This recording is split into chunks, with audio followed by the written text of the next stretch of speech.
राज्याचे जलसंपदा मंत्री गिरीश महाजन यांचं एका महिलेसोबतचे फोटो व्हायरल झालेत आणि त्यानंतर जळगाव सायबर पोलिसात गुन्हा दाखल करण्यात आलाय।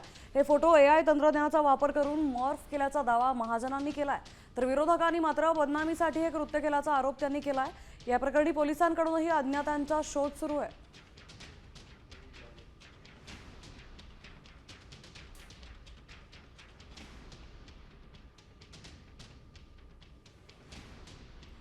तर या सगळ्यावरच आता गिरीश महाजनांनी स्वतः काय प्रतिक्रिया दिली आपण पाहूयात। या संदर्भामध्ये आज मुंबईला तक्रार केलेली आहे।